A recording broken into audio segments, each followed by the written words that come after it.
Hey guys, I'm just sitting here. I'm reflecting on the 1500 days since I lost my account, this account. I'm so glad it's back. I'm telling you, you know what? I tried to log in that day and I couldn't log in. I tried to forget password. I tried everything. We even called Meta. I literally did everything, but there was nothing that could be done. But after 1500 days from 2021 to just the other day, I just received I actually go to my phone and I'm trying to log in, and I'm just like, oh, I wish I can just log in back to my account, and it happens, and I'm so glad. But so much has happened since that. My life did not stop. Actually, I thought everything would stop, but my life didn't stop. Actually, my life started. If I have to say, it was actually a beautiful eye-opener. I love my community. I love my supporters. You guys are everything. I was just looking through, and I saw this magazine, this newspaper that we did, my sisters and I, after shooting for our season 1 of Kelo Culture reality show. If you don't know, by the way, my sisters and I have a reality show that was amazing. Was hard to shoot. Actually, let me show you. This is so amazing. I'm so glad to have done this with my sisters. Like, that is amazing. I'm the one in the middle, in case you're wondering. And that's Betty, that's Gloria, and that's me. That's just so amazing. And I remember shooting. Let me tell you, reality TV is hard, especially like for us as family members. It was not easy, because we love one another, and sometimes you can say something, and for it to be on TV, it sticks. And then sometimes we meet people out there and they're like, oh my god, are you guys okay? We're like, okay, we've moved past that, don't remind her. It wasn't scripted, there was not scripted. Now you come here, you do this. No, it wasn't like that. It was more, I'm looking for the page. Oh, look. Ooh, that's me, that's Betty, and that's Gloria, our smallest. That's Betty, that's Gloria, and that's me over there. Reality TV is like almost like having to relive the reality of a moment, because sometimes you'll walk by and you're watching the show again, like, she said that? Oh my gosh. Start a new fight all over again. So it was really tough. Especially, I was raw. We were all raw, actually. My sisters and I, we were crying. We would shout. It wasn't scripted, and we weren't trying to pretend we are perfect people, rich and what and flamboyant. We were ourselves, and I'm so proud of my sisters and I for choosing to be ourselves, and not letting the industry tell us, yo, do this and do that. We actually really hated fighting each other, and sometimes it was hard to escape it, and we'd had to tell ourselves that, hey, you know what, life's like that. Sometimes you fight with your siblings, and sometimes you love each other so much, and if anyone comes in between you, they are going down. What other thing happened to me? I had a life-changing trip to Europe. It was like an eye-opener. I just realized, hey, by the way, there's a reason they call our country a third world country. It's the roads, it's a lack of free education, maybe, or the quality of education that we get. It's the quality of life, and we need to push our leaders to give us good stuff, guys. I don't think we should back down. I think we should continue asking them to give us top-notch education. For our kids should be free. A hospital bill shouldn't get you to be poor, or one hospital bill and you're down.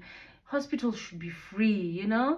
I mean, security, we should feel secure in this country. Although for real, I do feel secure in this country. It's a beautiful country, but there's so much more that we need to change. And I realized that during my life-changing trip. When I lost my account, I was extremely devastated. I actually was wondering, will I ever come off from this? Look at me. I even grew a whole account that got to even thousands and hundreds of thousands of followers. Another account, this is Masikialo. I love it. I'm trying to find out what I'm gonna do with it. But yeah, it's been life-changing, and I'm so glad I'm experiencing this way. Right now, at least I can smile. When the account went, I was like, what? I have deals, I have clients, you know, I've taken their money, I need to deliver, but the account is gone. It was a tough time.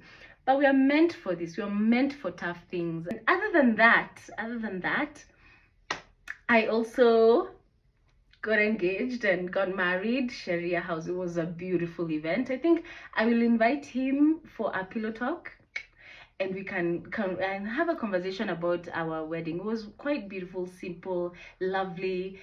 It was, shockingly, it was all I ever dreamt of having, like a very intimate, genuine thing. Because these days, it's almost like the bigger the wedding, the quicker the divorce and the harder you fall.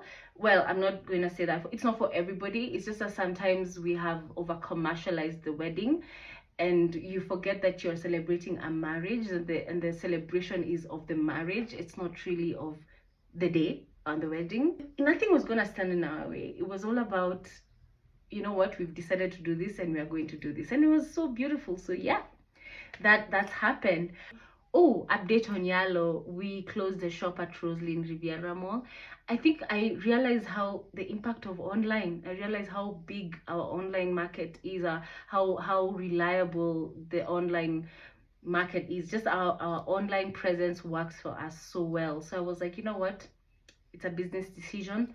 We need to shut down the store because it wasn't bringing that kind of footfall. Yeah, it's called footfall, you know, and everybody was ordering online, and it was sad. It was actually a very sad day when we actually closed. But it was good for me. I realized that, you know what, I need to understand the numbers. I need to be honest with myself. I need to look at the numbers, and I need to make executive decisions based on the numbers, and that's what I decided. And 2025, I'm working on a new baby. That's Local Rafiki. So Local Rafiki is an app. Yeah, I mean, I'm now in SaaS. So for the tech world, prepare for me. I'm coming. So I thought about this beautiful idea called Local Rafiki. It came to me during my trip in Europe, and I realized, hey, there's a disconnect in terms of how people are received, how foreigners are received in a new country. Sometimes you don't know the language, you don't know where the butcher is, you don't know, you just don't know the basics that you would know when you're in your own environment. And who is the best person to tell you? Is it Google? Is it Airbnb? Is it what app tells you this is the best place to do this is the best place to do that? There's really nothing like that. And so we thought of coming up with an idea where people can sign up to be Rafikis to foreigners, and I think it's a beautiful, amazing idea. You can check out our website, it's new, and sign up. The app is going to be launching soon on Apple App Store and Play Store. Yes, and I'm so excited. This journey is amazing. Do you know one amazing thing? I have been diving deep into Local Rafiki, getting the ins and outs, programming, understanding the code, and that's really tough stuff right there. But, becoming easy with it. The day we launched the website, I was just with my team in the office, and we're like, okay, finally we're done with the website. Send. The day we got the website is the day I got this account back. It was so shocking. It was like I was trying to get onto my Instagram, and then I'm seeing the option of my other Instagram, this one now, and I was like, wait, can I log in? I just was like, I wish I could log in. I logged in, put password. I was like, it's never gonna work. Put password, it worked, and I was in. So I'm trying to imagine that there's a sign and there's a reason to all this, that there's a reason I lost my account. I don't know, I really suffered, and I started again from scratch, but it just showed me, okay, I'm trying to find the silver lining here. And probably the silver lining is that I could create accounts from scratch, and that, you know what, you shouldn't be afraid of change. Change sometimes challenges you to change, to embrace a new side of yourself, to embrace new methods, new skills. We had to find a way to sell, and we had to push it. And I'm so glad I'm here finally. So guys, thank you so much for sitting with me and chilling with me. Stick around and also come to this account, follow. You might actually just love it here. Mwah. See you next time.